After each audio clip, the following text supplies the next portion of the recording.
Ladies and gentlemen, good day and welcome to the Q2 and H1 FY23 earnings conference call of Vedanta Limited. As a reminder, all participant lines will be in listen-only mode, and there will be an opportunity for you to ask questions after the presentation concludes. Should you need assistance during the conference call, please signal an operator by pressing star, then 0 on your touchtone phone. Please note that this conference is being recorded. I now hand the conference over to Mr. Sandeep Agarwal, Head Investor Relations at Vedanta Limited. Thank you, and over to you, sir. Thank you, Stephen, and hello everyone. I am Sandeep Agarwal. It's a pleasure to welcome you all to Vedanta's Q2 FY23 earnings call. An audio archive and transcript of this call will be made available on our website. The financial statements, press release and presentation are already available on our website. From our leadership today, we have with us Mr. Sunil Duggal, our Group CEO, Mr. Ajay Goyal, Acting Group CFO. We are also joined by leaders from our key businesses, Mr. Arun Mishra, CEO Zinc Business, Mr. Prachur Shah, Deputy CEO Oil and Gas. Please note, today's entire discussion will be covered by the cautionary statement on slide 2 of the presentation. We will start with update on operational and financial performance, and then we will open the floor for questions and answers. Now, without further ado, I would like to hand over the call to Mr. Duggal. Thank you, Sandeep. Good evening, everyone. Thank you for joining our second quarter earnings call. You all are aware that the global economy has recently been facing certain macroeconomic challenges emanating from Ukraine-Russia war, broadening inflationary pressure, energy shock, food shortage, appreciating dollar, and so on. Most of the central banks have been tightening monetary policies to tame inflation.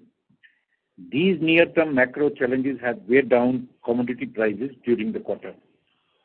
Despite these macro challenges, we have delivered strong operational performance with production growth in key businesses and cost optimization during the quarter. We have achieved consolidated EBITDA of rupees 8038 crore. This, along with structural streamlining of working capital investment, helped us to generate a robust capex free cash flow of rupees 8369 crore. Our Center of Excellence, designed around quality, asset optimization, digital transformation, are helping us to capture full potential of our assets. Our growth and vertical integration projects aimed at reduce market volatility impact are progressing very well. Now we have 6 coal mines which have 40 million per annum plus production potential, along with 2 recently won mines.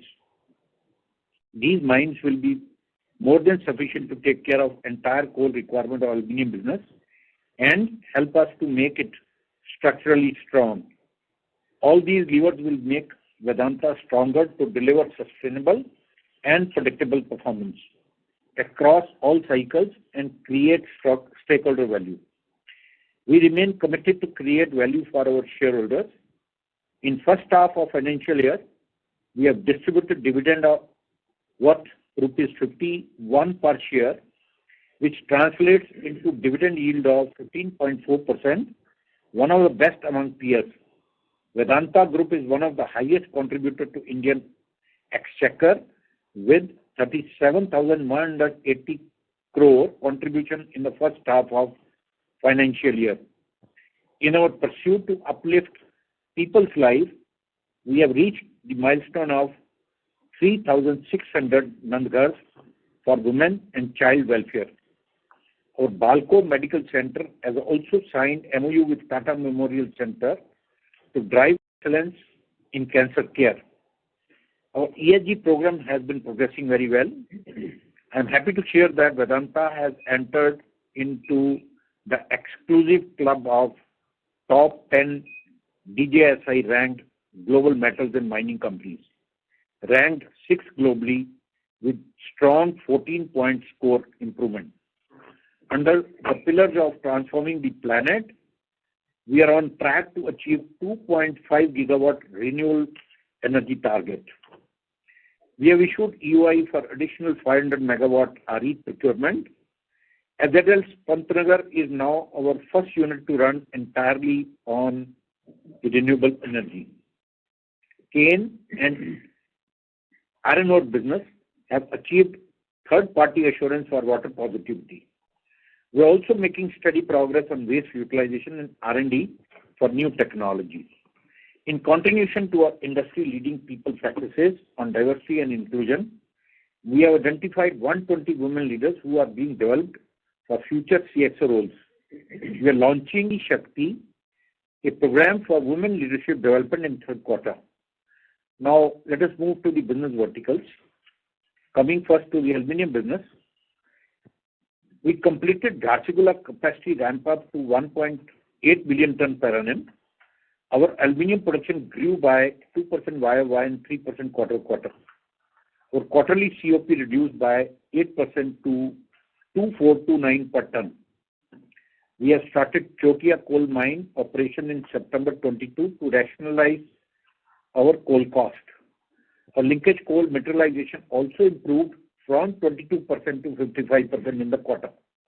We now have availability 3 captive rakes on daily basis, which move the material or coal from mines to our plant.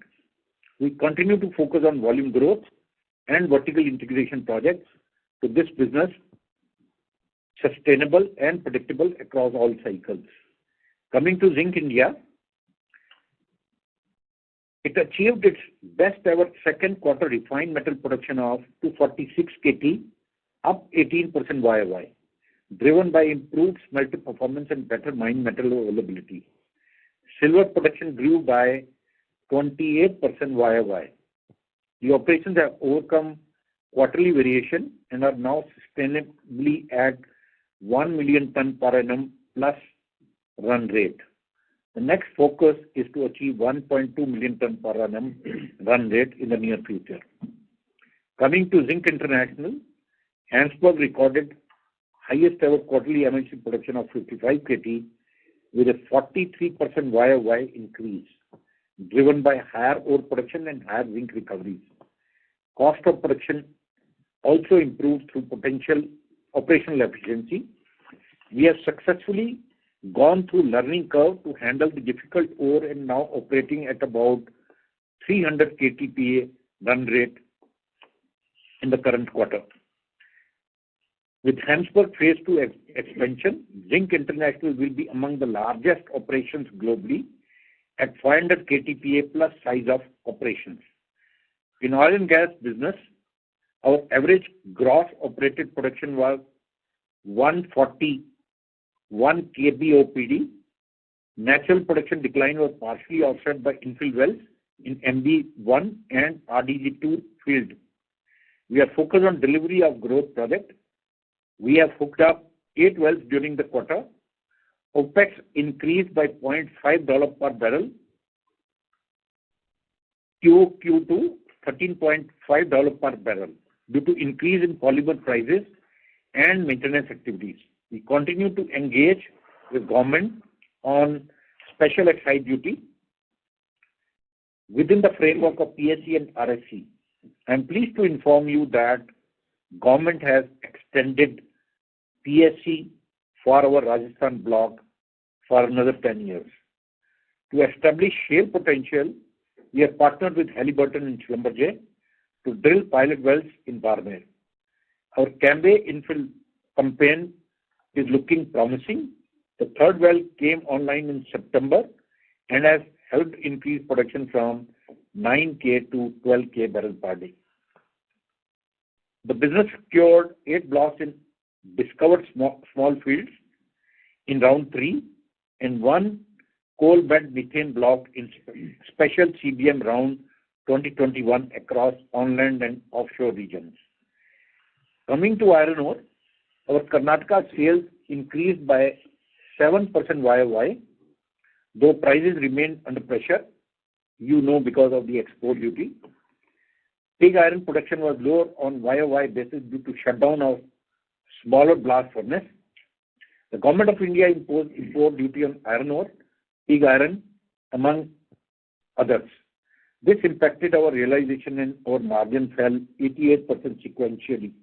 However, we have depleted high cost inventory in Q2 and see cost reduction in Q3. We successfully started overproduction in our Liberia mine in July. We are planning our first shipment in current quarter. In steel, our saleable production grew 11% YOY to 324 KT with the completion of debottlenecking activities as shared in July. EBITDA margin was majorly impacted from export duty imposition, driven steel price decline, and high-priced coking coal inventory materialization in this quarter. In Sakkar, ore production grew 43% YOY due to operational efficiency. Ferrochrome production were lower by 42% YOY on account of shutdown taken for relining of furnace and its debottlenecking. Further growth in lined up with 60 KTPA furnace commissioning by December 22 at a capex of rupees 200 crore, which will take the total capacity of Sakkar from 75 KT to 150 KT. In terms of outlook, you may have noted that aluminum, zinc, and lead production cuts have been continued in Europe amidst high energy cost. Energy shortage in some of the Chinese provinces is also impacting metal supply. We also expect Chinese government stimulus effort to boost commodity demand. While Indian economy is not fully insulated from the global events, it is relatively resilient as reflected by strong industrial production, export competitiveness, tax collection buoyancy, and non-food credit growth. Indian government increased capital expenditure continues to support demand. Indian economy is projected to grow at a robust of 6.8% in 2023, fastest amongst the major global economies. Following the monsoon lull, construction activities have restarted and consumer durable market is vibrant now. This augurs well for metal demand in India. India being our largest market, its continued strength bodes well for our business performance. We have an outstanding foundation of world-class, long life and low-cost assets, producing vital commodities for global decarbonization transition. With a rich, diversified asset portfolio and strong balance sheet, we remain well positioned to benefit from the global mega trends of decarbonization and energy transition and withstand the challenging macroeconomic environment. With this now, I would like to hand over the microphone to my colleague and friend, CFO, Shri Ajay Goel, for the financial performance. Thank you, Sunil, and good evening, everyone. The macro operating environment in the quarter was quite mixed, with the softening auto prices, input inflation, and various fiscal and monetary policy changes. The Indian economy, though, is far better positioned compared to global peers. India's outlook has been optimistic towards domestic consumption, which is evident in several economic indicators. The commodities indexes are also flattening and cooling off in many cases. The impact of tightening monetary policies by central bank is likely to bring positive results in coming quarters.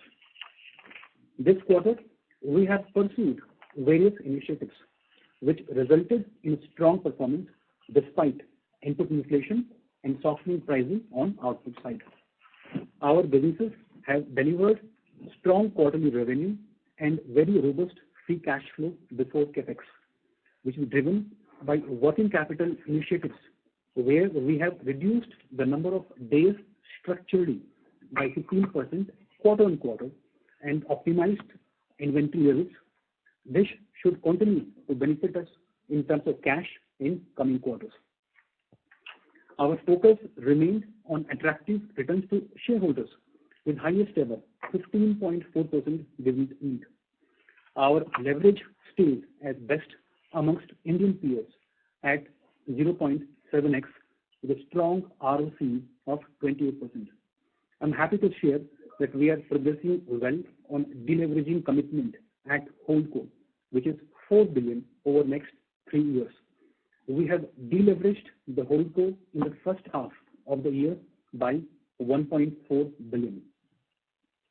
The Q2 results are very clearly is the reflection of operating environment, and some of the key financial highlights of the quarter are Concall quarterly revenue of 36,237 crores, up 21% YOY.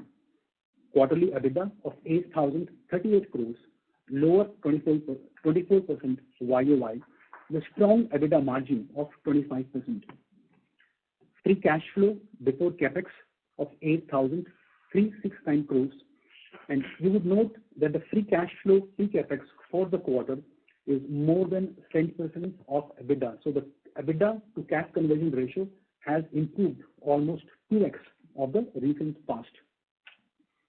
ROC of 28%, which is higher by 2% of last year's number of 26%.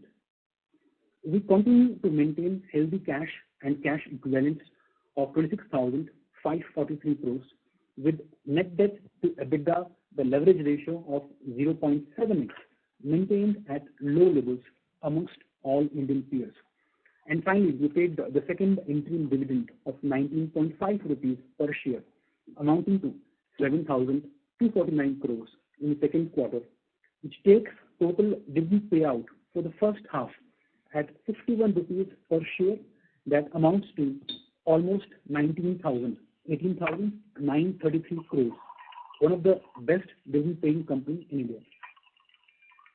We have an income statement in the appendix, page number 30, where you can find more information against each line of profit and loss account. I wish to state that our ETR guidance for the full year will be around 30% now, against 28 earlier. This change is driven by movement in profit mix amongst various businesses. Now I move to EBITDA bridge. So as clear from the EBITDA bridge, quarter on quarter, the impact of market-driven factors has been partially set off through better volumes across businesses and lowering of cost impact through several measures on cost, with also the input prices also tapering in second quarter. We were also benefited from strategic hedging, which helped us to some extent in navigating the tumultuous pricing. Similarly, if you see the EBITDA bridge YOY versus last year, the major impact is coming from market-driven factors led by the macroeconomic environment and inflation, which was partly offset by increased operational performance and strategic hedging. Moving on to the page on net debt. Net debt as on September 30th stands at about 30,144 CR.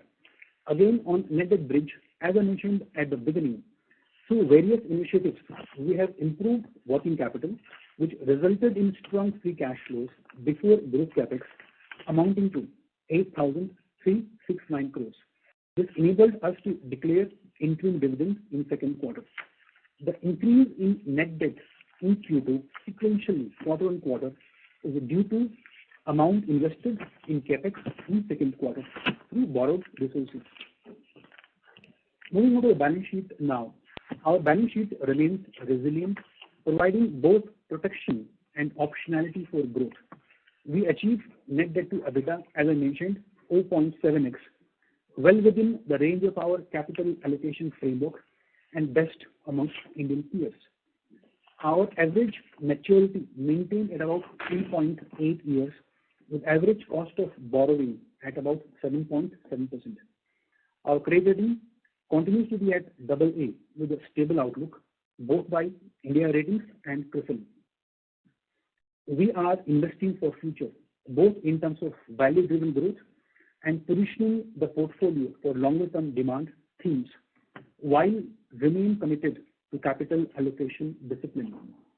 Our capex programs are on track as planned, We have spent 0.6 billion in the first half of the year on growth capexes. On full year basis, we are revising the growth capex guidance for aluminum business to 0.6 billion from 1 billion, which is in line with cash outlay estimates. All growth capex programs for aluminum remain on track as planned. With this, full year growth capex guidance now stands at 1.6 billion. I'm happy to share that Vedanta was recently awarded the Golden Peacock Global Award 2022 for excellence in corporate governance. Lastly, I'd like to reiterate, we have an outstanding portfolio of long-term assets and the expertise to invest in growth in delivering vital commodities for a low-carbon future and continue to pay handsome dividend. We will continue to challenge ourselves and deliver goods across various cycles. With this, I hand over the mic back to operator for Q&A. Thank you. Thank you very much, sir. We will now begin the question and answer session. Anyone who wishes to ask a question may press star and one on their touchtone telephone. If you wish to remove yourself from the question queue, you may press star and two. Participants are requested to use handsets while asking a question. Participants are also requested to limit their questions to maximum 2 questions per participant. Ladies and gentlemen, we will wait for a moment while the question queue assembles. The first question is from the line of Indrajit Agarwal from CLSA. Please go ahead. Hi, good evening. Thank you for the opportunity. I have 2 questions. First is a 2-part question. First, you mentioned about 40 million ton capacity of coal blocks that you have won so far. So if you can give us some guidance as to what will be the cost of production of these and what kind of savings we can expect from that. Second part is more near term. You have guided for about $2,150 to $2,250 aluminum cost of production for second half, which is about $200 lower than the current quarter, second quarter. So what would drive this cost reduction? Is it more linkage coal availability? And my last question is on the hold coal level. If you can remind us again, what is the repayment due for rest of FY23 and also in FY24? Thank you. That's all from my side. Thank you. I'll take your first question. So, as you rightly said that we have now 6 coal blocks allotted to us. For Jharsuguda, we attach Jamkhani, Radhikapur, Kurloi and Gograpalli. For Balco, we attach Chotia and Bara. So as we speak today, the Chotia mine is operative and started feeding coal to Balco. Jamkhani is about to commission and start production any day from now. All regulatory clearances are in place. All the 90-95% land is in our hand now, and we are about to put the shovel in the ground. So it will start feeding the coal to Jharsuguda plant very soon. But apart from that, you are aware that the Radhikapur and Kurloi mine, which we had won earlier, there is substantial progress which has happened, including mine plan approval, moving for forest diversion, environment clearance, negotiation taking place for the land, process taking place for the acquisition of the land. And you also know that in the last quarter we have won Gograpalli mine. Gograpalli mine has a mine reserve of around 1.2 billion ton, and the license capacity of this mine is 20 million ton. But this mine has a capacity even to go to 30 million ton.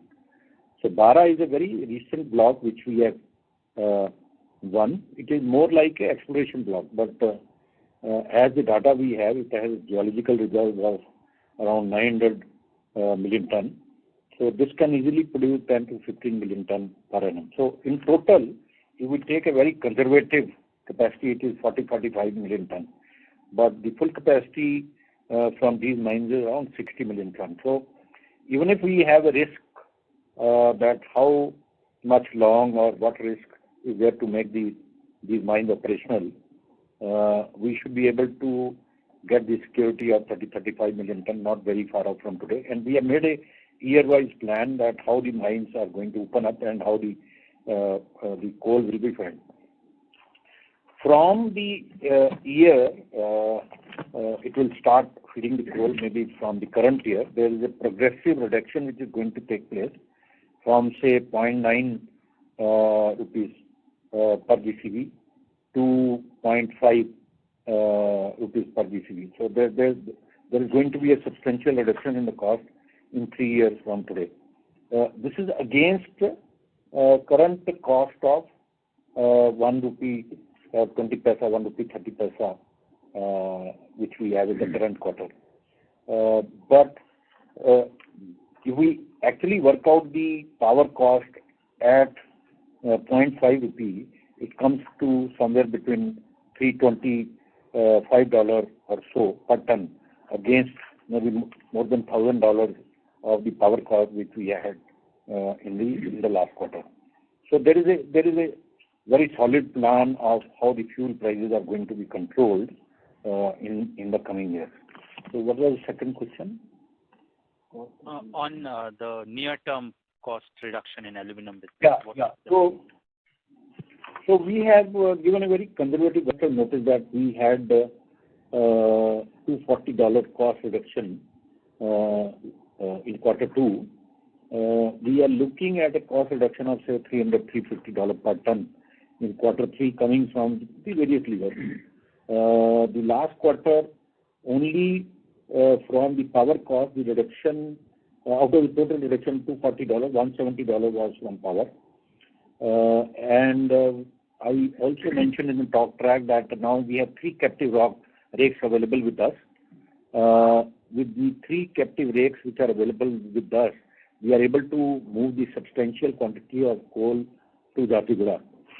So this will not only help us to get more linkage coal, but also help us to reduce the logistic cost. So because the quarter 2 we got the option of moving the coal by road, and although the linkage improved from 22% to 55%, the reduction of power cost to that extent has not happened, which I think will have a much higher impact this quarter.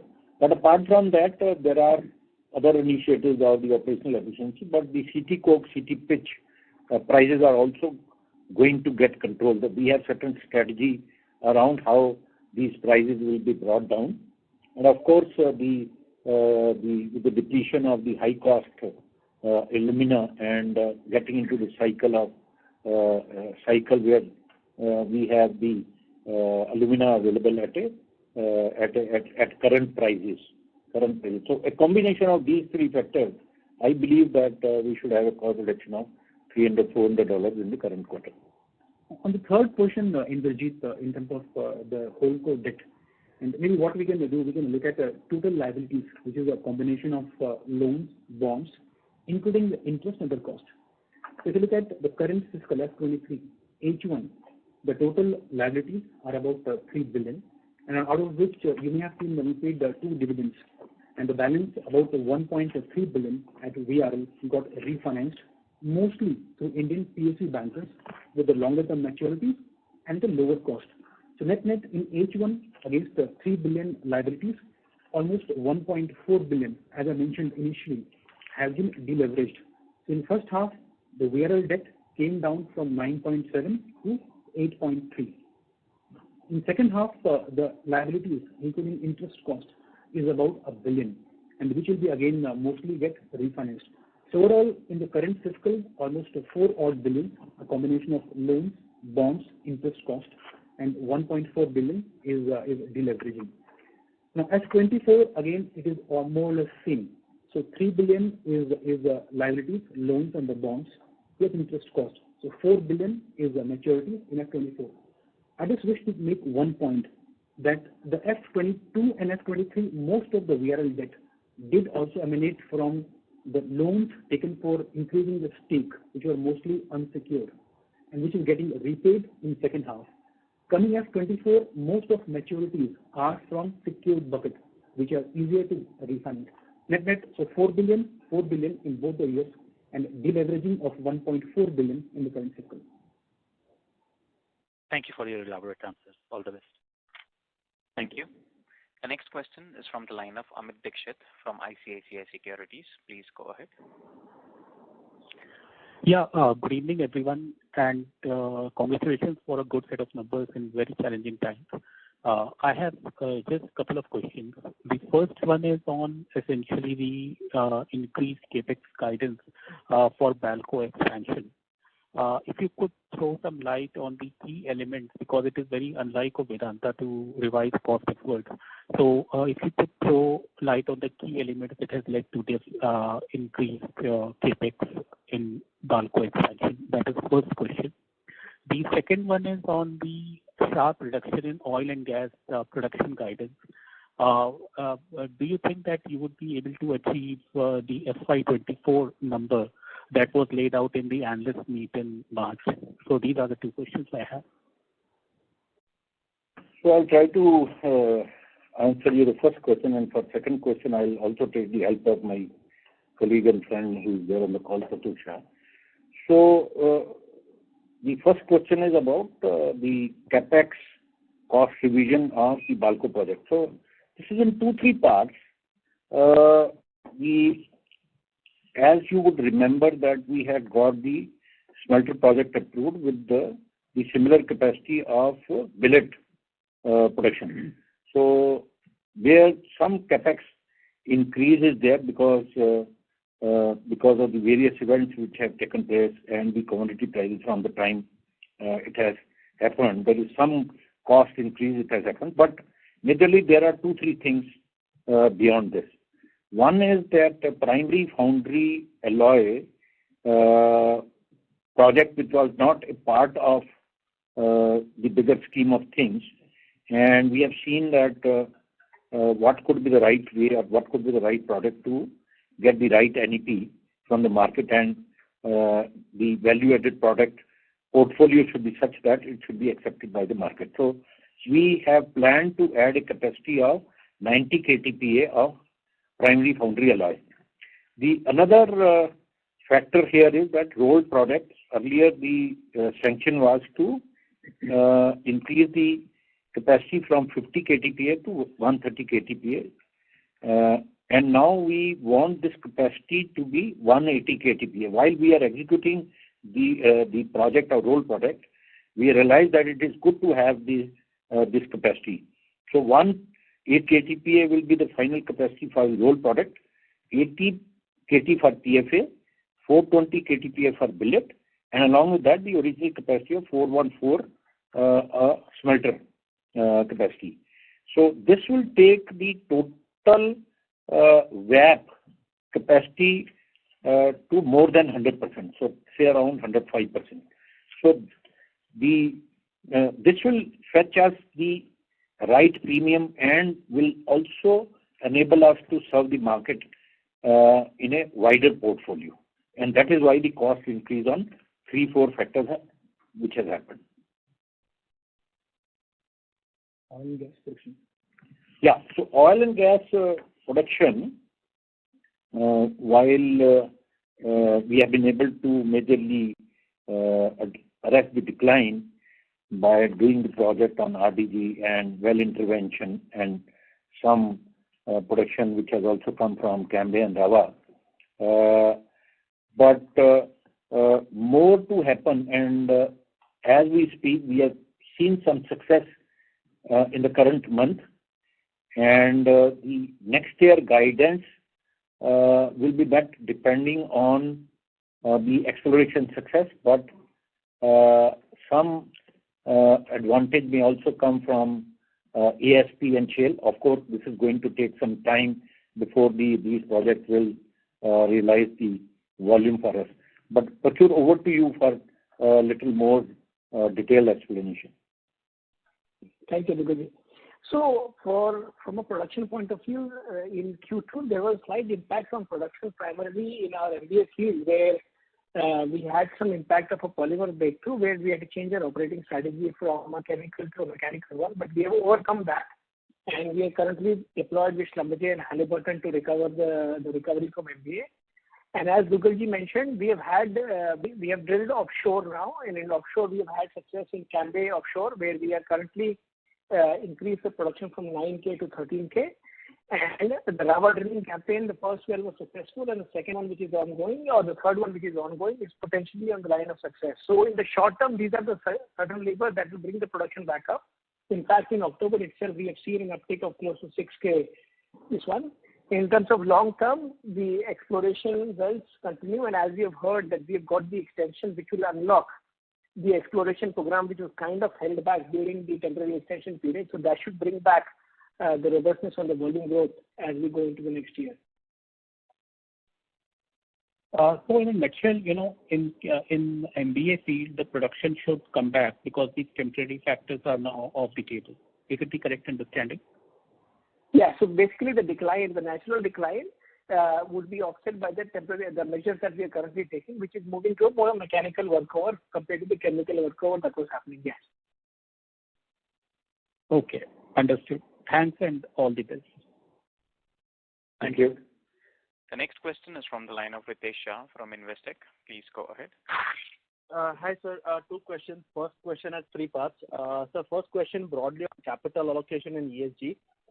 Sir, first is some sort of clarification around the news flow on investment into semiconductor business versus advanced trade. What is it that we are looking at the company level, at the parent level? That's the first thing. Secondly, we have incremental announcements on Athena power stream expansion. How do we marry this with ESG? That's the second on capital allocation. And third, Hindustan Zinc OFS, where are we on the process? That's three parts to the first question. And second question is more on debt maturity profile at VRL. Thank you. Okay. So you asked too many questions in two questions. I'll try to reply that. So on semiconductors, I think that entity we have already declared that does not lie under Vedanta as of now.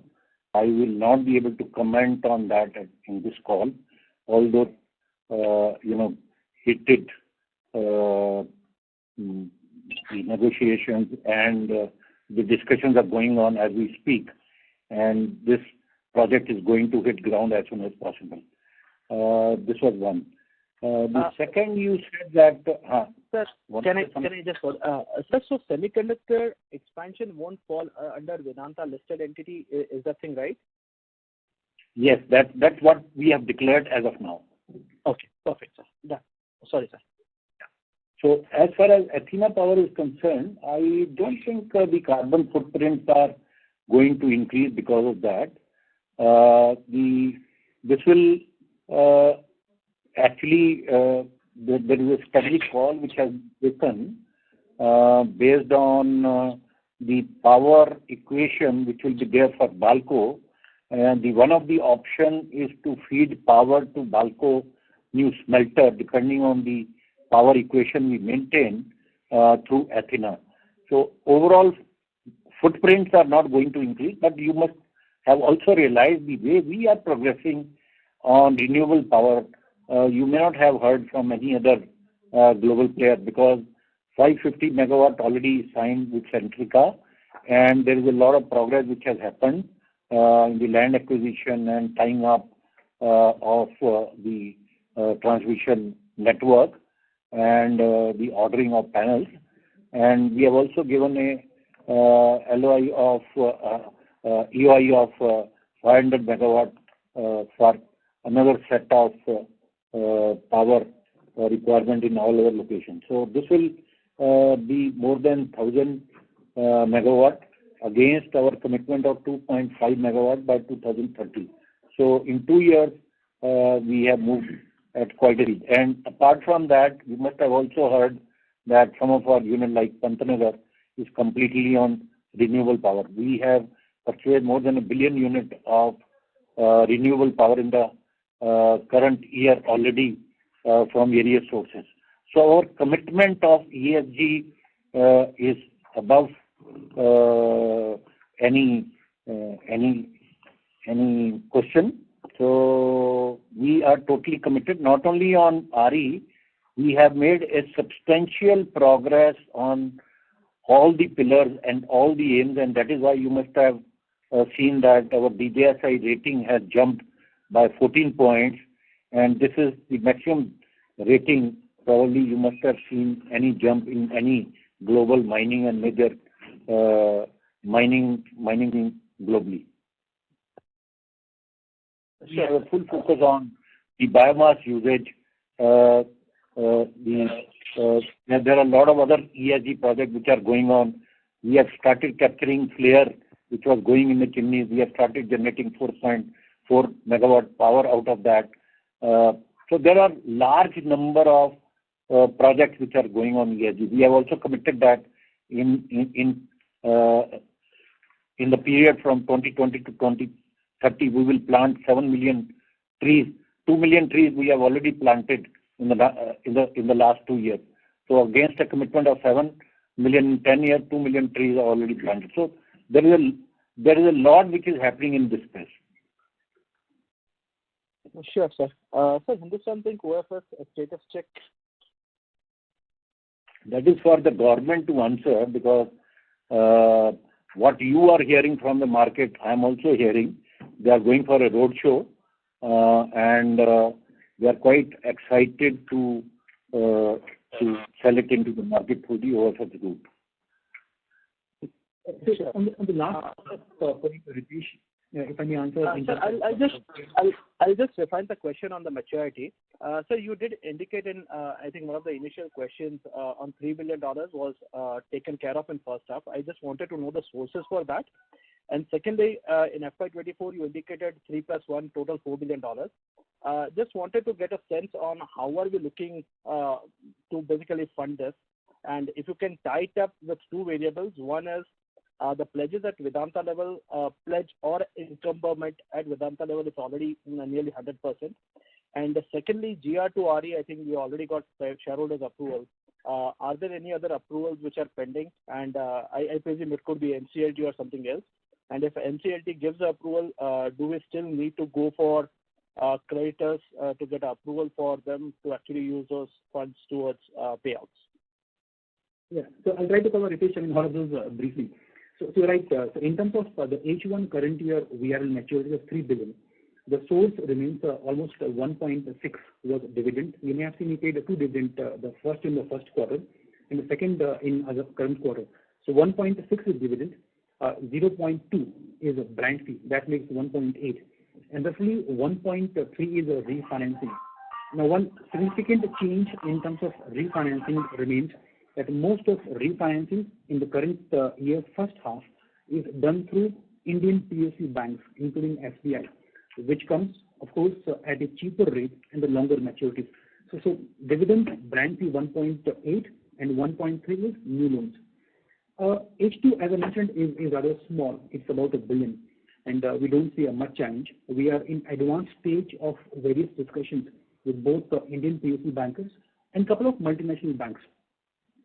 Finally, F24 is again almost same number. Roughly 3 billion is loans and the bonds, about $1 billion other cost.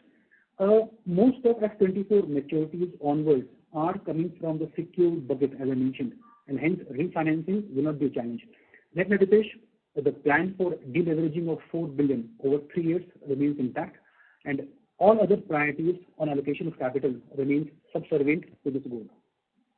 Quickly, lastly, commenting on GR to RE conversion, you may have seen approval from BSC, NSC, comment from SEBI was taken until last quarter. We also had as a second last step one court-convened meeting. So it is NCLT monitored meeting of shareholders, and the vote for conversion was upheld with a resounding majority of 99.9%. Now the last step remains any approval from lender creditors, for which we are seeking exemption from NCLT. Once that is done, the whole process will get finished. Okay, that's quite helpful. That's quite hypothetically. If Mr. Shah? there is, I'll join the queue. I think that's it. Thank you. The next one is the line of Pallav Agarwal from Antique Stock. Please go ahead. Yeah, good evening, sir. So my question was on the alumina cost, for this quarter. So, if I looked at the cost, it shows it's in excess of $400.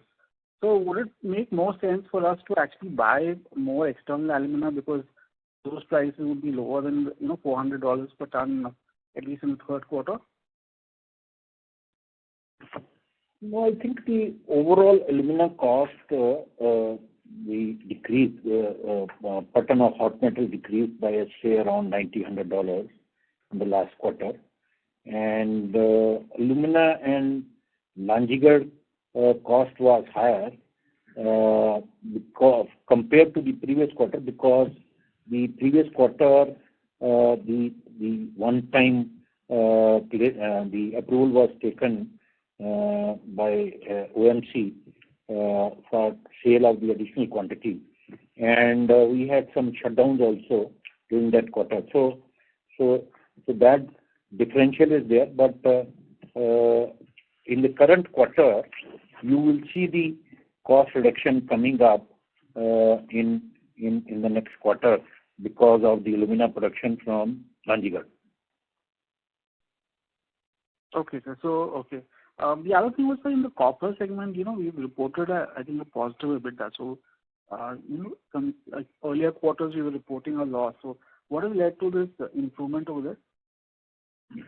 I think we have done few structural changes here. One is that the overall the material, the raw material, we have started purchasing the blisters or some secondary material also, and we have mastered the art of modifying our process through which the impurities are being addressed. So this has not only helped us to recover good metal value, like nickel has fetching us some value which gives the credit to the cost. But apart from that, purifying the solution gives us improved current efficiency, that improves the throughput, that improves the quality of the material. NEP goes up, the overall capacity is ramped up. So there are many factors which are responsible for that. There are more actions in the pipeline. In the coming quarter, you will see even the improved performance from our Silvassa plant. Okay. Yeah, thank you, sir. Thank you. Thank you. The next question is from the line of Ashish Kejriwal from Nuvama Wealth. Please go ahead. Yeah, hi. Good evening. Thanks for taking my question. So my question is again on aluminium, because if I'm looking at aluminium, even in the last quarter, when we mentioned cost reduction in power, we have not seen that kind of cost reduction. And going forward also, the kind of guidance which we are giving in the cost reduction in power, that also does not satisfy the earlier comment also. So my question is, on account of coal cost, when we are talking about that it has reduced from 1.9 per GCV to 1.3 this quarter, we have seen cost reduction of just $170 per ton. So when our captive coal also comes and it's come to be 0.5, 0.6, then how come it comes to be around $325? So this math I'm unable to understand. And second question related to that also, if I'm looking at aluminium different cost of production, like ingot conversion cost, it is shooting up, like $110 to $190. So other costs are still on a rise. And thirdly, on premium side also, we are seeing that premiums are also coming down. So is it ingot premium which is coming down, or the value addition part which we are seeing over here? These are three elements on the. No, thanks for your question, and very relevant question also. So first, if I would come to the power cost. So power cost last quarter was around $1,000 plus. So this was at an average cost of coal of 1.7, which we are hoping to fall down to say 1.4 in the current quarter. And if the overall power cost as 1.73 is say $1,000 odd, you can work out your number that if the overall coal cost falls down to 0.5, 0.6 or 0.7, what could be the number for the power cost? So sir, this quarter you are talking about 1.73 versus 1 in the first quarter or something else? Yes, yes. The first quarter, the average coal cost was 1.9. Quarter two, it was around 1.7. And in quarter three, we are hoping to say around 1.4 or so. Okay. And what was the reason not achieving our earlier guidance when we were talking about that our power costs will come back to fourth quarter level or something like $800, and which we couldn't do it in the second, because in last quarter you clearly mentioned about this, and we are really surprised to see this kind of reduction in power cost. But there are two factors for that. One is that the power demand and the coal stocks at IPPs did not go up, and the linkage coal realization was not to the extent we had thought, number one. Number two, even when the linkage coal realization improved from 22% to 55%, we had to move a lot of coal through road, and which actually hit the cost. In real sense, if this coal would have come by rake, which was the original allotted means of movement of the coal, this will have reduced the coal cost to a larger extent. But now with the 3 captive rakes which we have mobilized, there is a lot of movement of coal which is taking place through these rakes, apart from what is being allotted by the railway. So there is a substantial quantity movement which is happening. But as we speak, there is the stocks in the IPPs and the linkage allocation has become much higher. So combination of these two things will help us to bring the cost down. Although the third factor we have not accounted for when I am telling you the cost, the Jamkhani coal block operationalization. So depending on how fast we are able to do the stripping and expose the coal, but if we are able to do that, it will further help us to reduce the cost. So, sir, just to get clarification, from metallization from 22% to 55%, still because of just movement of railway, less movement of railways, we were able to reduce cost to a certain extent. So from second to third quarter, when we are talking about reduction, we are assuming that all 55% linkage or whatever, that will be routed through rail, or again there could be surprise going forward? No, not that the total coal will move through rail. A part of it will still move through road, but it will also depend on the rake allotment and the relaxation which will be provided by the railways. But a combination of our own rakes and the railways, we feel that we should be able to reduce our coal cost substantially. Sure. And sir, next other questions on premium as well as ingot conversion cost. Yeah. So the other conversion cost, the processing cost is majorly dependent on the CP coke and CT pitch. And as we speak, we have been able to bring down the CP coke and the CT pitch prices substantially by 30% or so. This will definitely help us to reduce the processing cost. And on the premium, the demand which has eased out in the high premiums geographies, and a combination of that, we had to tweak the product portfolio along with the slabs and the value-added product. So the combination of the easing out of premium in the market in various geographies and the product portfolio, it has actually impacted our NEP.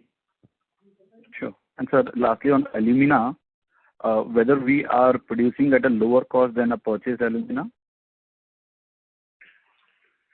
So there was an aberration in quarter two, which we hope that it is not going to happen in the coming quarter, which normally does not happen. It also depends, the imported alumina landed cost also depends on which cycle we are, and through that cycle, the landed cost, there is a lag between the purchase and the landed and the usage. So the cost is booked on the usage. So with that, I think this is not going to happen. There is always a differential between the imported and the landed cost by say around $150. So that differential is going to be maintained in the coming quarters also. Sure. Thank you so much, and sir, eagerly waiting for your cost reduction initiatives to actually reflect in the numbers.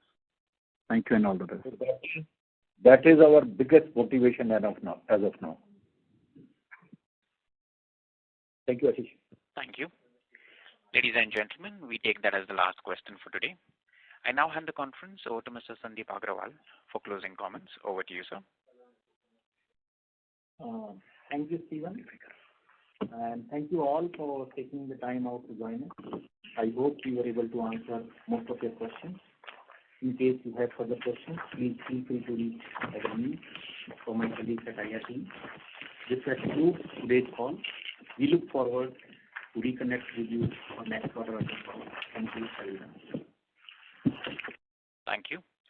Ladies and gentlemen, on behalf of Vedanta Limited, that concludes this conference. We thank you all for joining us, and you may now disconnect your lines.